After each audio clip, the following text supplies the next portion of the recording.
Contamos até 5, né, Lu? Isso. Acho que já está gravando, já apareceu aqui a mensagem.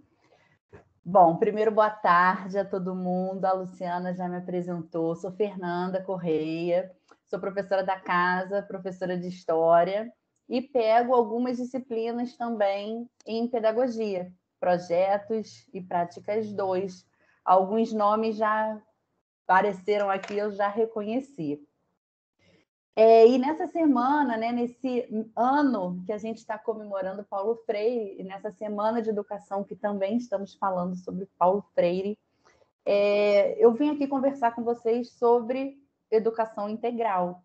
E para isso eu convidei a Maria, que é minha parceira, a professora, que a gente se conhece, nós somos professoras, né? Nós nos conhecemos numa escola, e aí a nossa amizade ultrapassou os muros da escola. E hoje a gente tem um projeto juntas, e eu trouxe a Maria também, convidei a Maria para que ela pudesse também compartilhar com a gente. Maria, quer se apresentar antes da gente começar? Boa tarde, pessoal, para todo mundo.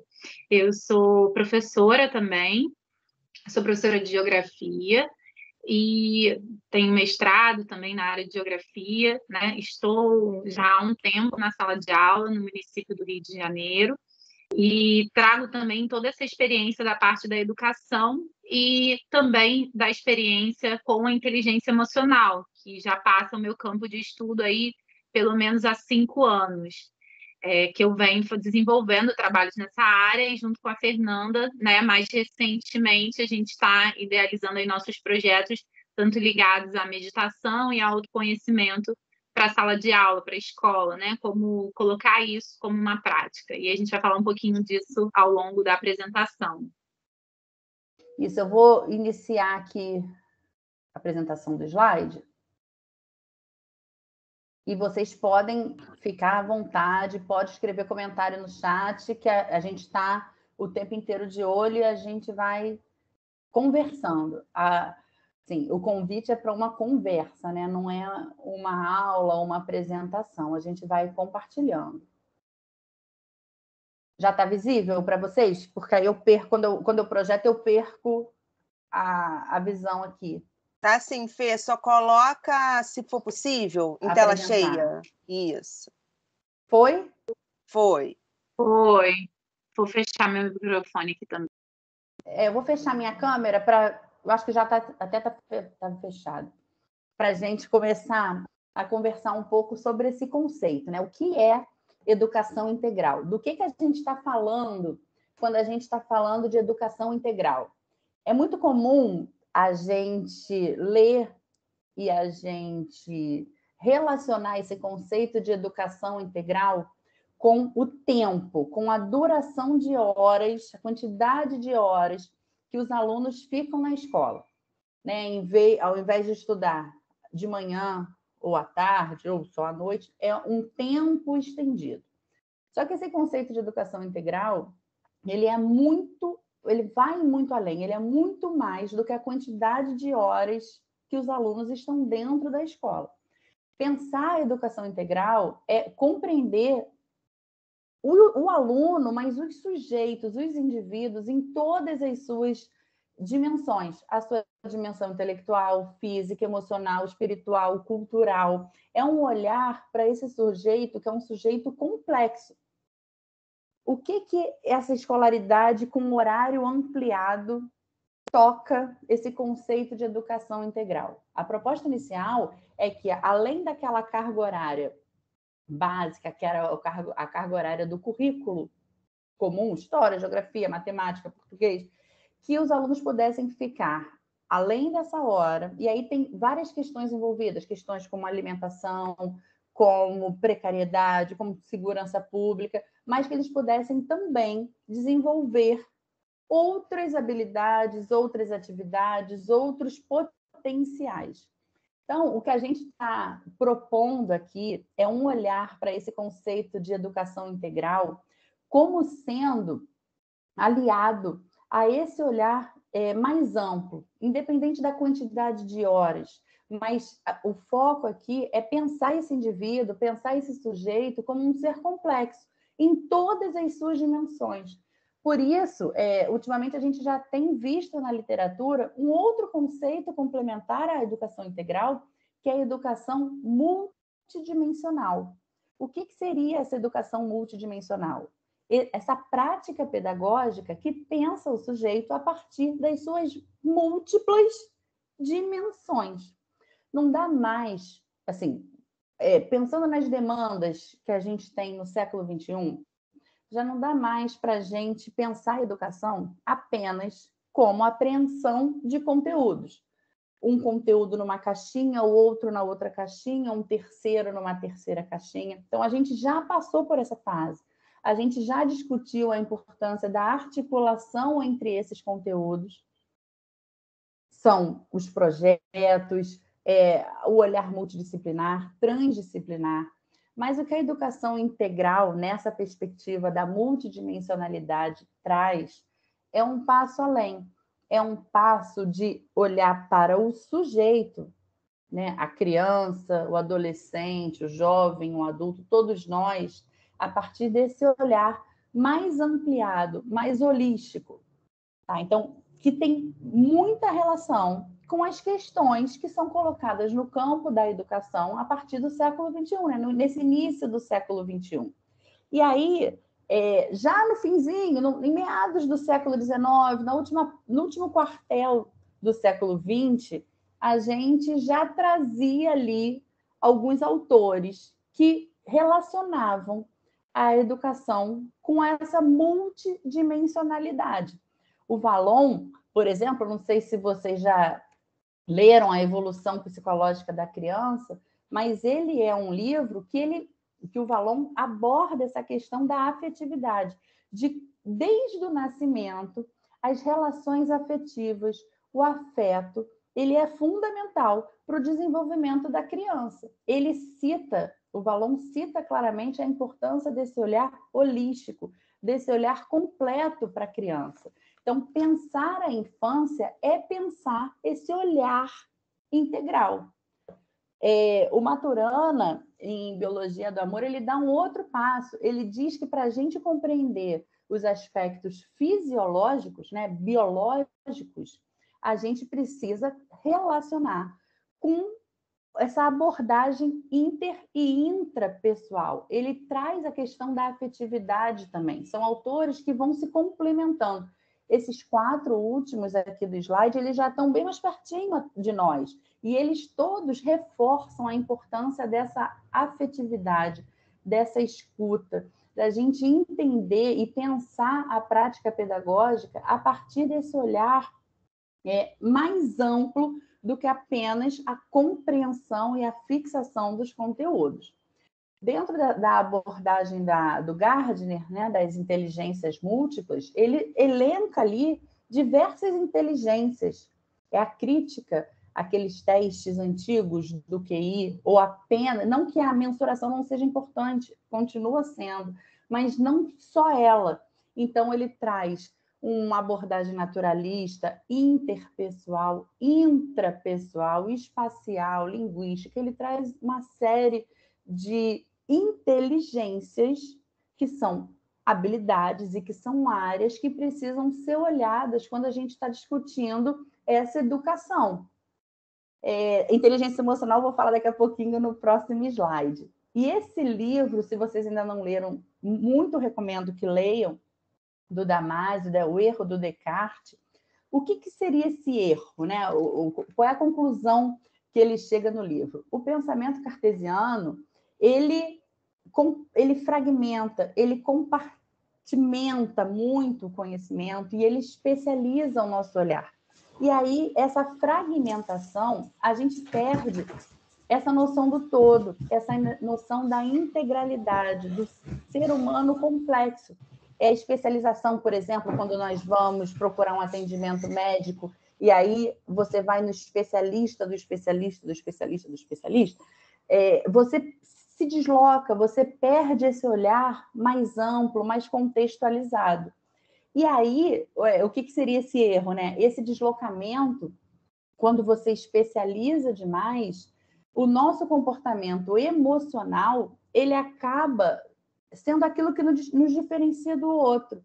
Então, é importante, além dessas compartimentalizações, além dessa especialização dos conteúdos e dos conceitos, que a gente leve também em consideração o nosso diferencial emocional. E aí, o que eu trago aqui para a gente discutir agora é o seguinte: como que a gente pode pensar numa prática educativa do século XXI sem levar em consideração o ser humano na sua abordagem holística, na sua abordagem integral, na sua abordagem complexa? Será que as escolas já se bastam só em aprender a matemática, o português, a biologia, a física, a química? Será que essa educação que a gente pensa, a educação do século XXI, ela pode ser limitada apenas a esses conhecimentos? Mudei aqui o slide. Já mudou para vocês? Ainda não, Fê.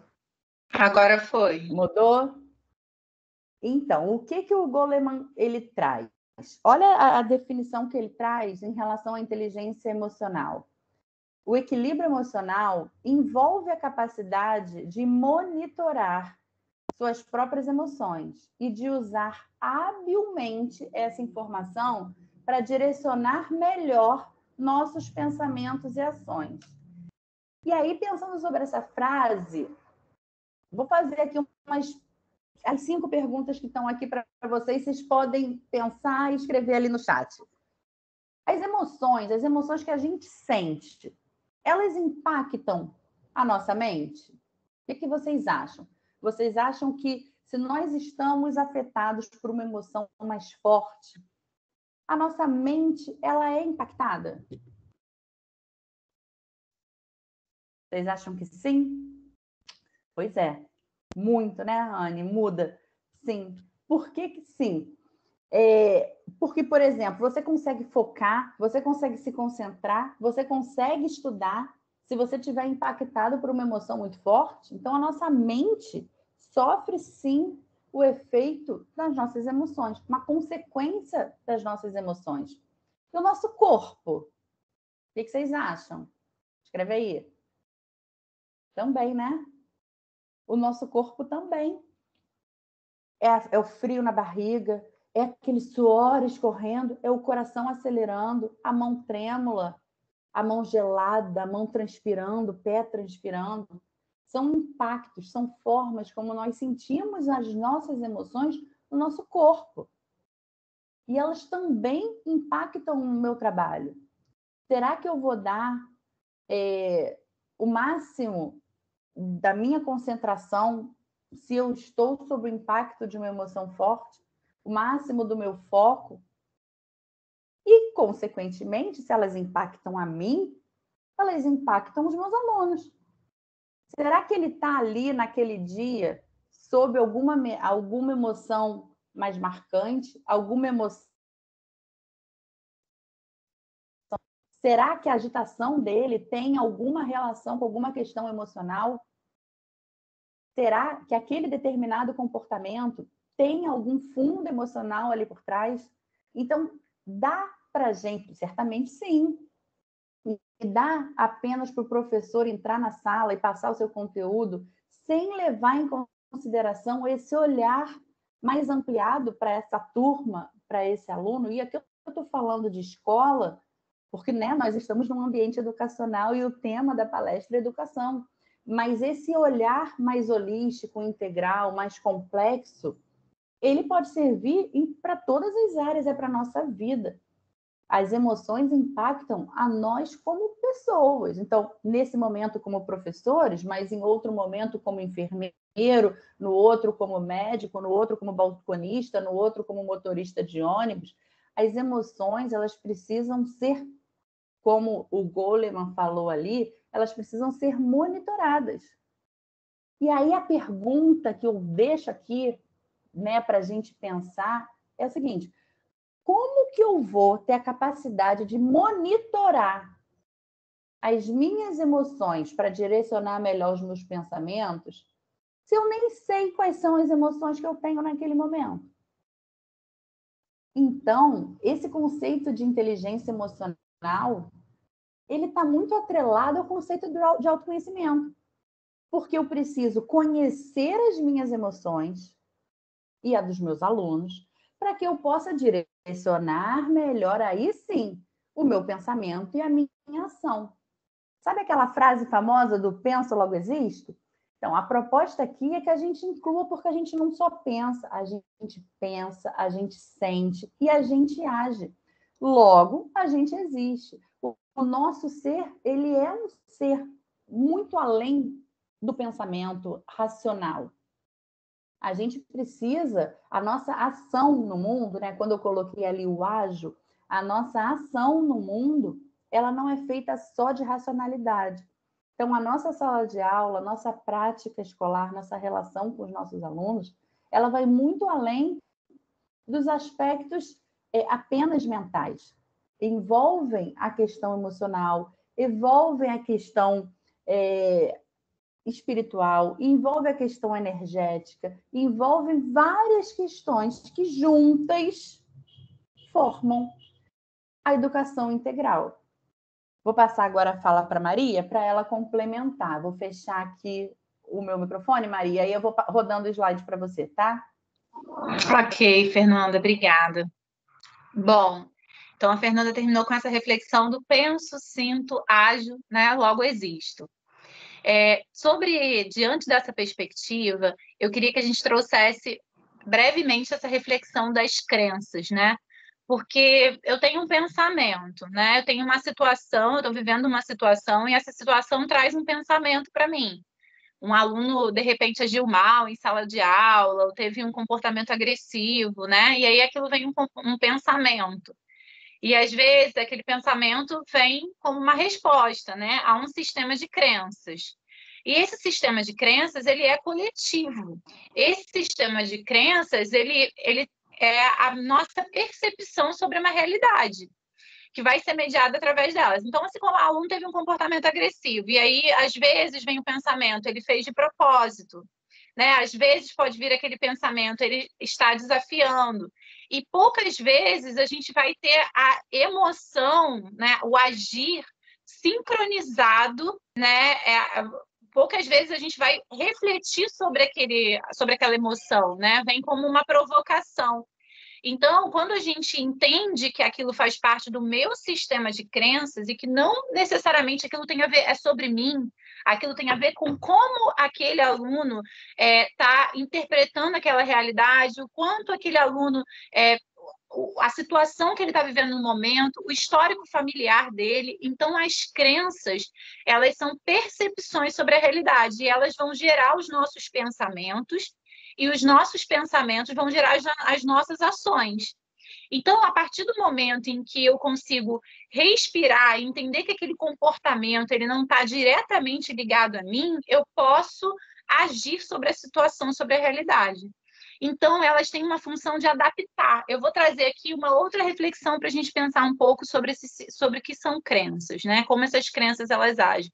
Então, você, criança, ainda aprendendo a dominar os seus movimentos, né, as suas habilidades corporais, você deixa as coisas cair, as coisas quebram e você passa a ouvir, né, como isso é muito comum, você é desastrado, você não presta atenção, e aquilo você vai ouvindo várias vezes e associado a uma emoção ali de já ter feito algo que foi errado, entre aspas, né, mas que você julgou ser errado da perspectiva de um adulto, você vai criar essa crença. Eu sou desastrado, né? E aí essa crença, ela vai mediando as suas relações. Você vai sempre perpetuando, né? E reforçando essa ideia.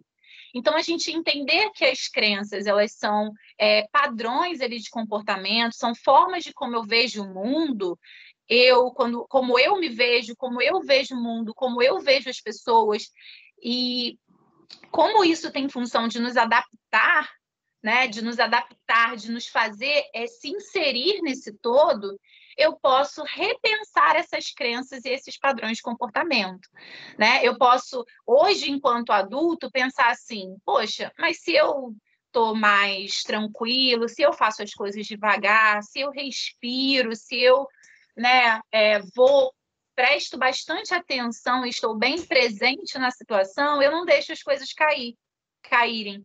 Eu não deixo as coisas quebrarem. Então, será que eu sou mesmo desastrado ou aquilo foi um processo, aquilo foi o resultado de um momento em que eu ainda não dominava as minhas habilidades direito? Faz sentido o que eu estou falando para vocês? Então, é bem importante a gente ter em mente isso. Muitos dos eu sou assim, foram entendidos e aprendidos na primeira infância. E aí vem com o comportamento, né? Elas possuem valor de sobrevivência. Então, muitas vezes, a gente não racionaliza essas crenças. A gente tem elas porque isso pertence ao grupo social que nós vivemos. Pode passar o slide para mim, por favor, Fernanda? Bom, e aí todo o meu sistema, tudo aquilo que eu acredito, crença é tudo aquilo que eu acredito, né? Tudo aquilo que eu acredito vai gerar um mapa mental, que é uma forma de eu enxergar o mundo. Isso vem da experiência familiar, isso vem da experiência escolar, né? E isso vai gerando uma observação dessa realidade. Mas essa observação não é a realidade. Mas como assim, Maria? Não é a realidade. Mapa não é um território. Esse mapa aí, todo mundo conhece, é o mapa do Brasil. Ele representa o território brasileiro, mas ele não é o território brasileiro. A sua forma de pensar, ela é o seu mapa, mas ela não representa a realidade. Ela não representa a realidade integral, total. Ela é um aspecto, ela é uma observação, ela faz parte da realidade subjetiva. A realidade objetiva é o que acontece. Eu tenho uma situação eu tenho uma situação em sala de aula, um evento lá, um aluno agressivo, aquela é uma realidade dada. Alguns alunos vão interpretar de uma forma e outros alunos vão interpretar de outra forma.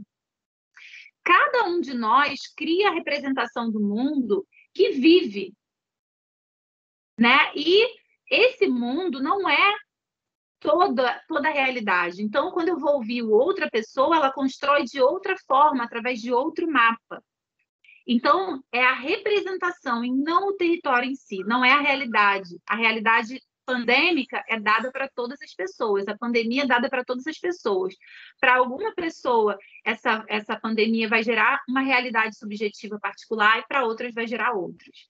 Mapas mentais e crenças, né? Todo comportamento ele tem uma intenção positiva, todo comportamento tem a intenção de preservar esse meu sistema de crenças, tá? Então, é bem importante a gente conceber, entender isso. Nenhum mapa é melhor do que o outro. A minha forma de enxergar a realidade não é melhor do que a forma de vocês enxergar a realidade. O meu mapa mental, o que eu entendo por medo, o que eu entendo por raiva, quais as emoções não vão ser a mesma de vocês interpretarem. Às vezes, o que causa medo para um não causa medo para outro. O significado da sua comunicação é a resposta que você tem, independente da sua intenção. Então, muitas vezes, o professor tem uma intenção, só que não necessariamente ele consegue o quê? A resposta dos alunos, porque cada aluno tem um mapa e tem uma forma de enxergar a realidade. Cada vez mais o professor ele precisa conceber essa ideia para que ele entenda que muitas vezes o resultado da aprendizagem não se dá da forma como ele gostaria, porque a comunicação às vezes não foi de acordo com a realidade que aquela criança vive, com a realidade subjetiva dela. Cada criança faz o melhor que pode, considerando o contexto e os recursos que ela tem. Cada um de nós, na verdade, né? Não só a criança, mas cada ser humano faz a partir do seu mapa, das suas vivências, das suas experiências. Passa para o próximo. Mente e corpo pertencem ao mesmo sistema de crença. Pode passar para mim, Fernando, por favor? E aí pensa nisso, né? O cérebro, ele tem uma capacidade, né, que eu quero falar com vocês, que é da neuroplasticidade cerebral. Essa neuroplasticidade, ela vem da capacidade do nosso cérebro de se adaptar às situações, às experiências, dele criar novas conexões. E aí eu pergunto para vocês, o cérebro tem durante a vida toda essa capacidade. Só que durante a infância e a adolescência, ele tem maior, essa capacidade é mais aguçada, né? Ela é mais rápida. Tanto que, né, as conexões neurais são muito mais fortes durante a infância e durante a adolescência. Por isso, tudo que a gente está falando para os nossos alunos está sendo registrado no sistema de crenças deles. E isso está criando mapas mentais. E mapas mentais, como eu disse antes, são formas de enxergar a realidade. Quanto mais nós conseguimos olhar a realidade sob diversas perspectivas, sobre a perspectiva do aluno, a perspectiva do professor, a perspectiva da turma, mais a gente vai conseguir o quê? Ter um tempo de resposta à emoção mais devagar. Então, eu sinto que aquele comportamento do aluno foi desafiador, mas será que foi agressivo? Mas será que aquilo não reflete a experiência dele? Será que ele não está se sentindo com medo, acuado? A meditação é comprovadamente, né, um dos fatores que mais amplia, comprovado cientificamente, mais amplia essa capacidade natural do cérebro de promover a sua neuroplasticidade, de criar novas conexões e de mudar os seus comportamentos. Tá fazendo sentido, pessoal, o que eu estou falando para vocês aqui? Então, nós moldamos lá, né? Tudo isso, e aí essa neuroplasticidade vai agindo. Existem várias formas de estimular esse cérebro, né? E como existe como são esses estímulos? O respirar, o desenhar, né? O contato com a natureza. Existem várias possibilidades, mantrar, né? Que significa transcender a mente. A plasticidade do nosso cérebro, ela vai fazer com que nós sejamos seres capazes de aprender durante toda a vida. Né? E aprender, por quê? Porque ela vai facilitar esses processos de criar novos percursos cerebrais.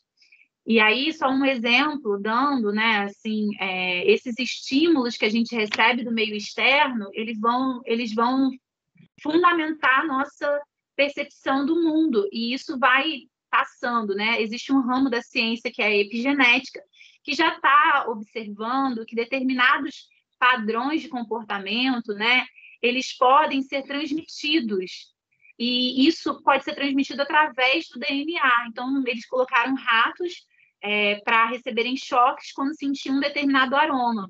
E aí, aqueles ratos que receberam esses choques, com o decorrer do tempo, eles foram sentindo de volta, assim, mesmo quando não tinham mais os choques, e quando eles sentiam o aroma, eles já associavam a dor.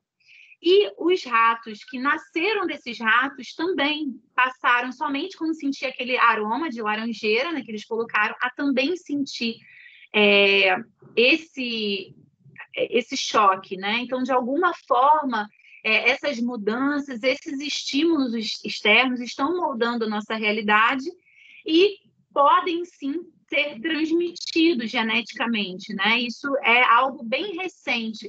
Tanto a epigenética quanto a neuroplasticidade são propriedades que estão sendo estudadas do cérebro que são muito atuais, muito recentes, começaram a ser estudadas no século XX, né? No final do século XX para o século XXI. Então, visualizar, dançar, afirmar, focar, agradecer, são estímulos que a gente consegue criar novas conexões cerebrais e, assim, mudar comportamentos. Pode passar aí também.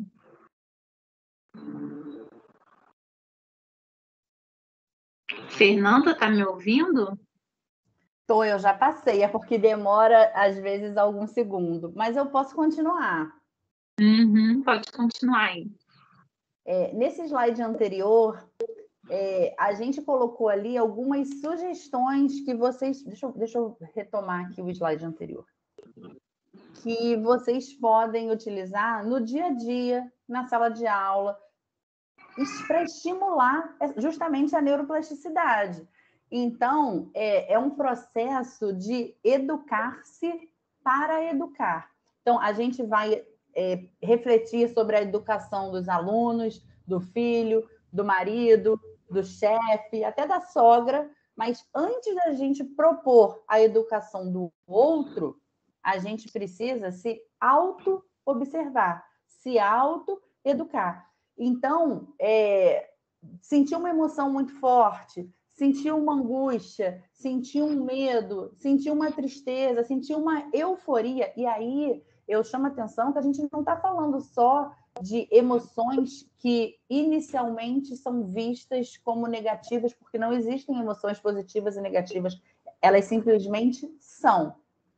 Elas são emoções. Então, a maneira como você vai lidar com elas é que vai fazer com que você tenha uma atitude, uma resposta a esse estímulo, positiva ou negativa. Então, se a gente está falando de inteligência emocional, a gente está pensando em melhores mecanismos ou mecanismos ideais para que a gente possa, nesse segundo, assim, nesse pequeníssimo intervalo que a gente tem entre um estímulo e uma reação, que a gente possa refletir sobre como que a gente vai reagir da melhor forma possível.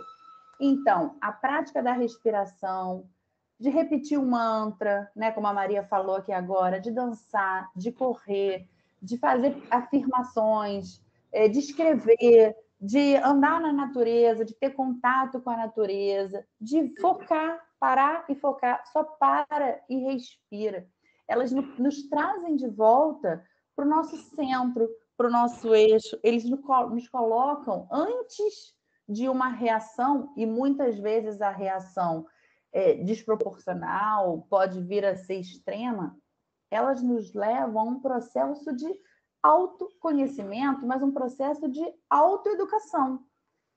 Afinal de contas, assim, o equilíbrio emocional ele precisa ser cultivado. Olha a palavra que eu usei, cultivado.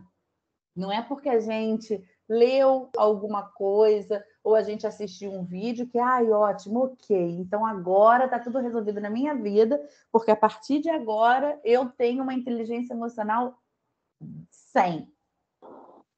É um processo, é um caminho que a gente vai andar para frente, a gente vai parar, a gente vai estacionar, às vezes nós não vamos conseguir, e tudo bem, é assim, é um processo, é um cultivo.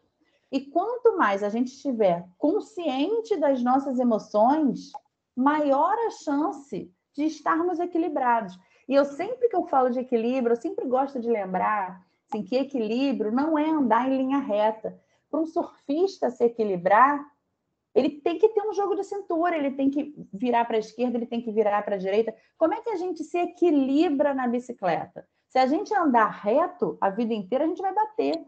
Precisa ter um movimento, é o movimento do skate. Então, é esse jogo de cintura, é a gente aceitar, a gente se correr atrás, a gente agir no mundo a partir desses conhecimentos que fazem parte das nossas emoções e da nossa consciência. Tá, então eu vou me educar para educar o outro, então vou conhecer as minhas ações, as minhas emoções, e aí a partir desse processo de conhecimento, eu já vou conseguir entender a emoção dos meus alunos e lidar com elas da melhor maneira possível? Não, mas é um processo. Por isso que a gente até antecipou aqui a expectativa versus realidade, sabe? Então, a gente vai imaginar que a gente vai começar aqui a entrar em contato com os nossos sentimentos, a nomear os nossos sentimentos. Então, eu vou começar a meditar, eu vou começar a ter contato com a natureza, eu vou começar a cantar, eu vou começar a dançar, eu vou começar a escrever e eu vou sair levitando, a meditar e vou sair levitando por aí. Não, porque quando você for levar esse conteúdo para a sala de aula, provavelmente o que os alunos vão estar fazendo é isso ali do lado, porque é a nossa expectativa e a realidade, é isso. Eles vão estar dormindo, eles podem estar rindo, eles podem estar debochando, eles podem simplesmente não querer fazer. E os outros professores, a equipe da escola ou do ambiente que você tiver, também pode não estar receptiva a isso. E ok. Mas quanto mais a gente compreende que é um processo, mais ferramentas nós vamos tendo para desenvolver. Não é para hoje, não é para amanhã, é um processo de vida. E como todo processo, todo hábito que a gente adquire, ele precisa ser repetitivo. Você faz hoje, você faz amanhã, você faz depois de amanhã. Aí no quarto dia você não vai conseguir fazer, no quinto também não, e no sexto tudo bem. Lembra que a gente está falando sobre afetividade? É sobre sermos afetivos com os outros e também conosco. Então, para a gente pensar o autoconhecimento, para a gente pensar essa educação integral na sala de aula, a gente precisa eliminar e enfrentar essas resistências, né? Como que a gente pode entrar numa turma, por exemplo, de educação infantil e meditar com eles? Como que a gente pode entrar numa turma de ensino médio e falar sobre neuroplasticidade e prepará-los para uma prova? Como que antes de uma prova do Enem, por exemplo, ou uma prova do ENAD, que alguns de vocês vão fazer, a criação desses hábitos podem contribuir. Como que um professor... Isso são questões que estão aqui justamente para a gente pensar juntos, né? Ah, tá, que a Lu escreveu aqui, é o link de presença. Como que para a gente pensar juntos, assim, nós acreditamos nessa educação que olha para os indivíduos, né, para os seres humanos, a partir desse olhar complexo e integral. E para a gente olhar para essas várias dimensões do ser humano, né, esse olhar mais holístico, esse olhar mais complexo, a gente precisa conhecer as nossas emoções. Ok. Então, para a gente conhecer as nossas emoções, a gente precisa desenvolver hábitos e uma rotina de autoconhecimento. Então, é um primeiro passo. Primeiro, a gente se educa, depois o outro.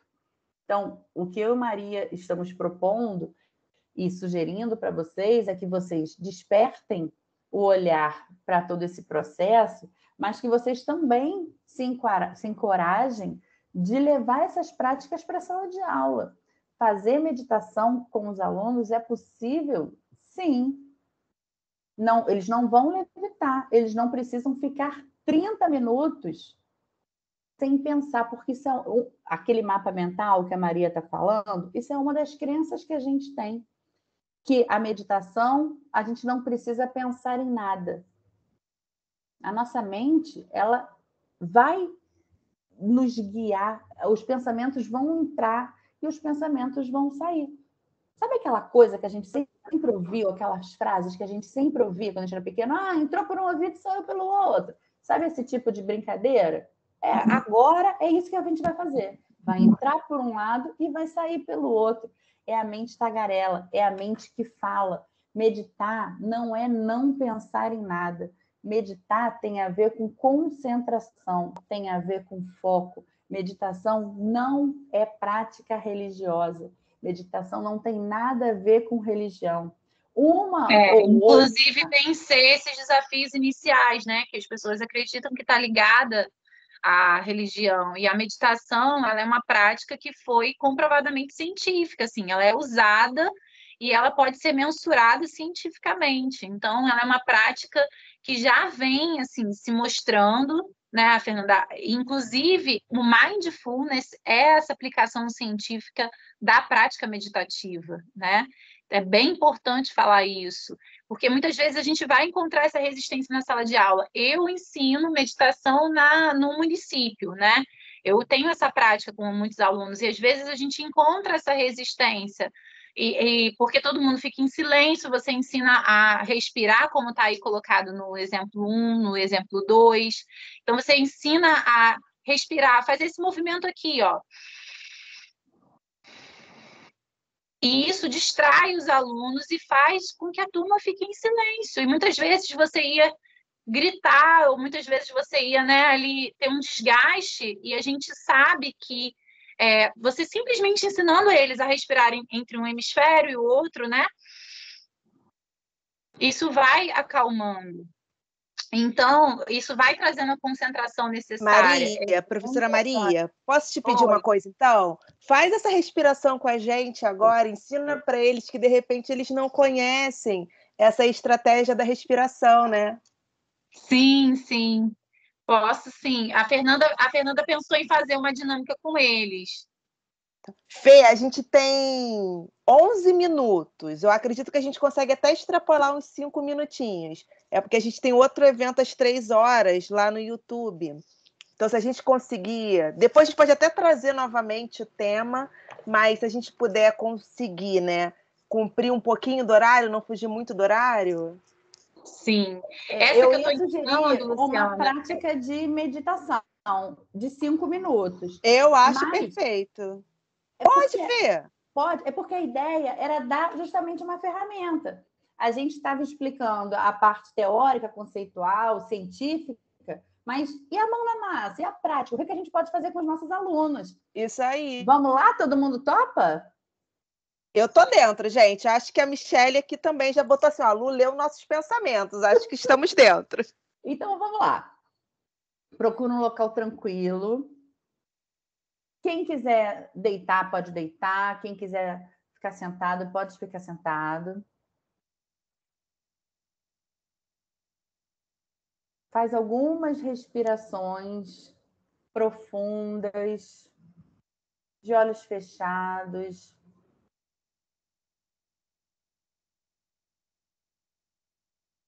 Respira prestando atenção no ar que entra pelo nariz,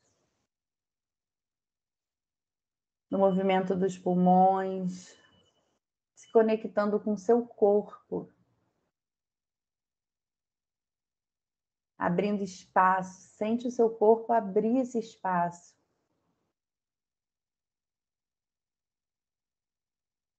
Vai respirando e se conectando com você, com esse momento presente, com aqui, com agora. Cada respiração você consegue se acalmar.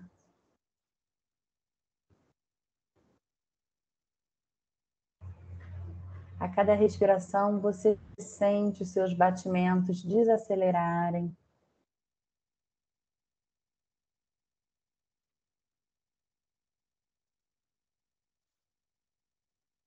Se conecta com você, com o seu coração.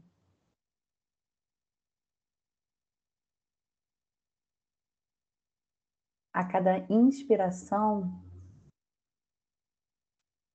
sente essa amorosidade, essa paz, essa tranquilidade entrar com ar. Leve essa sensação positiva para todo o seu corpo, para cada célula do seu corpo reconhecer essa tranquilidade, essa paz. E a cada expiração, solta, libera aquilo que já não faz mais sentido. A raiva, ressentimento, a angústia.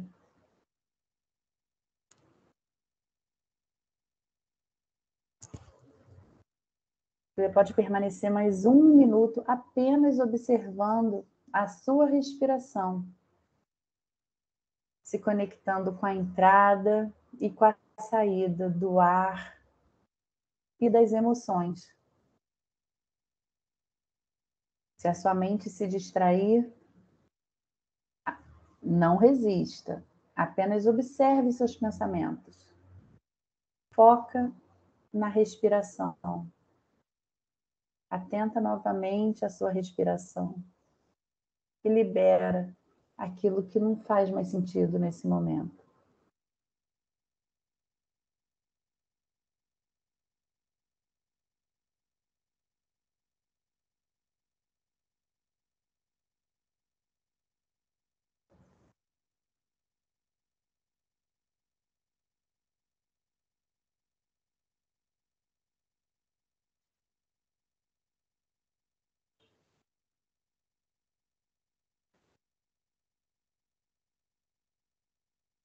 E quando se sentir confortável, traz de volta a sua consciência, molha a boca, mexe os seus pés, suas mãos, vai abrindo o olho.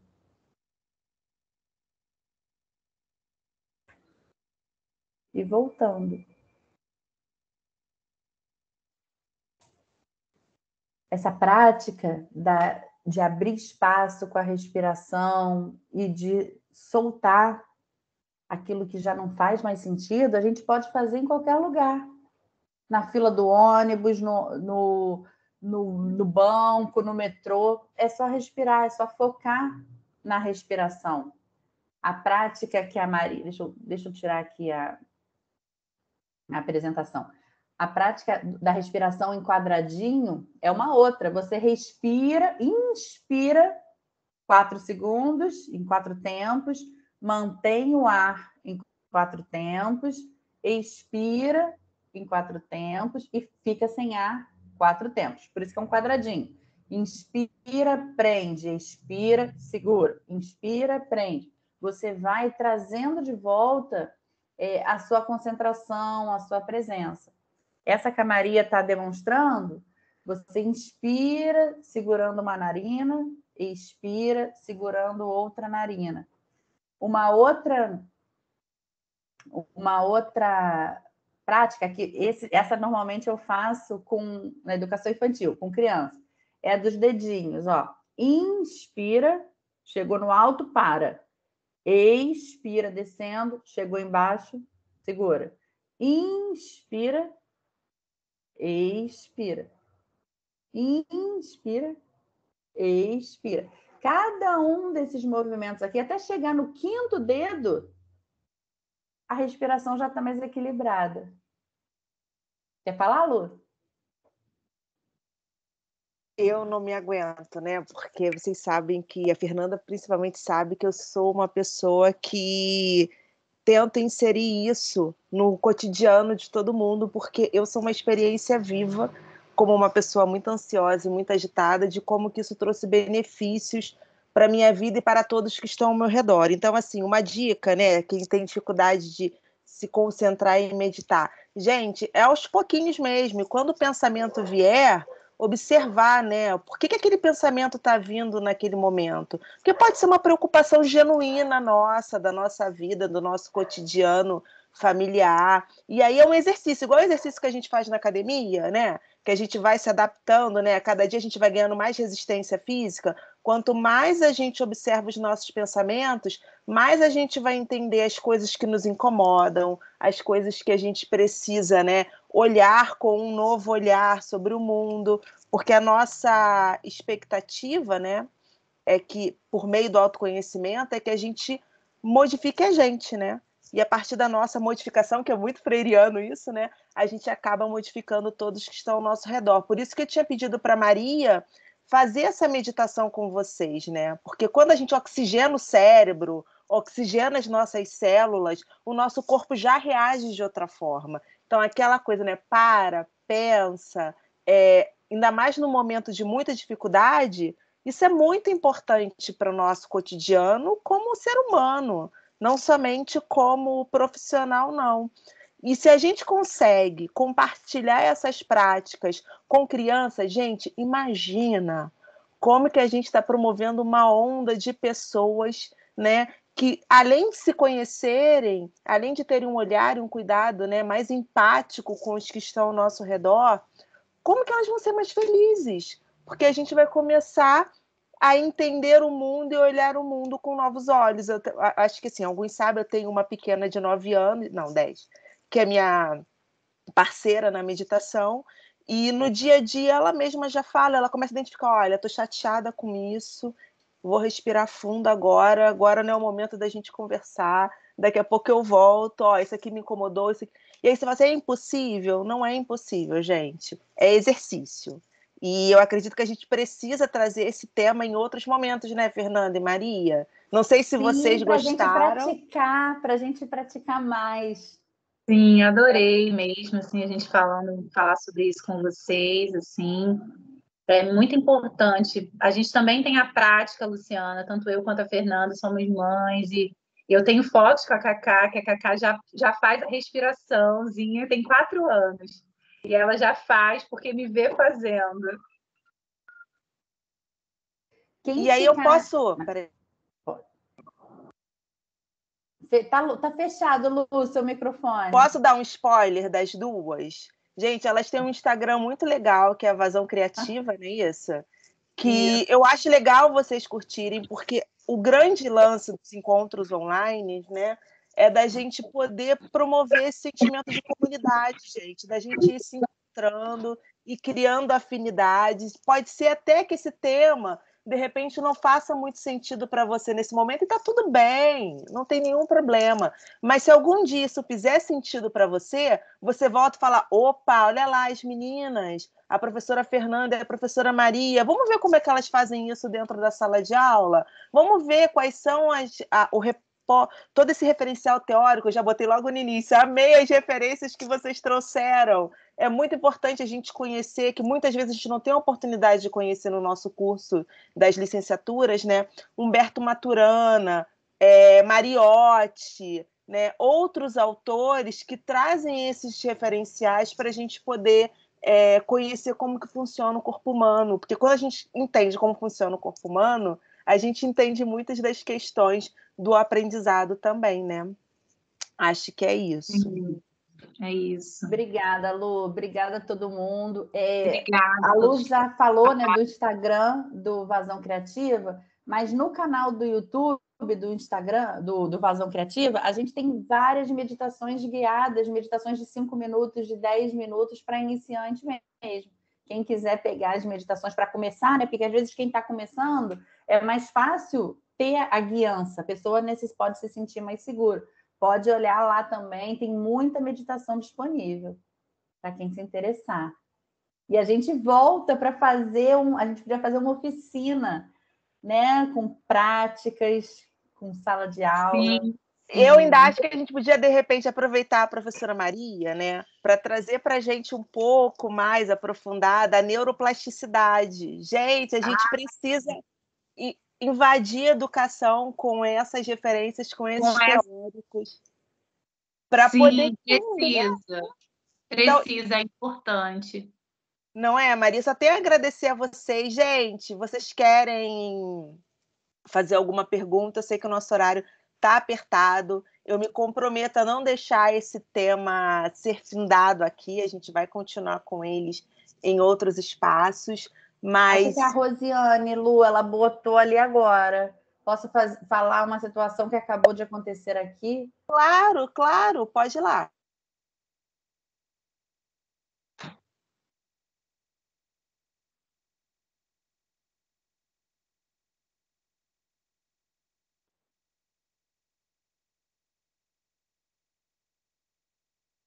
A Rosiane vai falar ou vai escrever? Meu Ela filho viu a escreveu. professora Maria de Fátima e se assustou, achou que era eu. Ô, Rosiane, não dá para abrir a câmera não para a gente ver? E agora eu fiquei curiosa também, quero ver você. Tirar uma foto aqui, um print das duas juntas. É verdade, Rosiane. Não. Peraí, deixa eu responder a Dorian enquanto isso. Dorian, a atividade de agora das 3 é lá no canal do YouTube. Ia falar isso, gente. Quem se sentir confortável, abre a câmera aí que eu vou tirar uma foto nossa junto. Depois Tira eu mando sim. para as meninas também. Quem se sentir confortável, claro. Ó, se ajeitem lindas que eu vou tirar a foto. Posso? Então vou lá. Um, dois, três e sorriso! Bem, eu vou terminar a gravação, né? E aí, se alguém quiser ficar para tirar alguma dúvida com a professora Maria e com a professora Fernanda,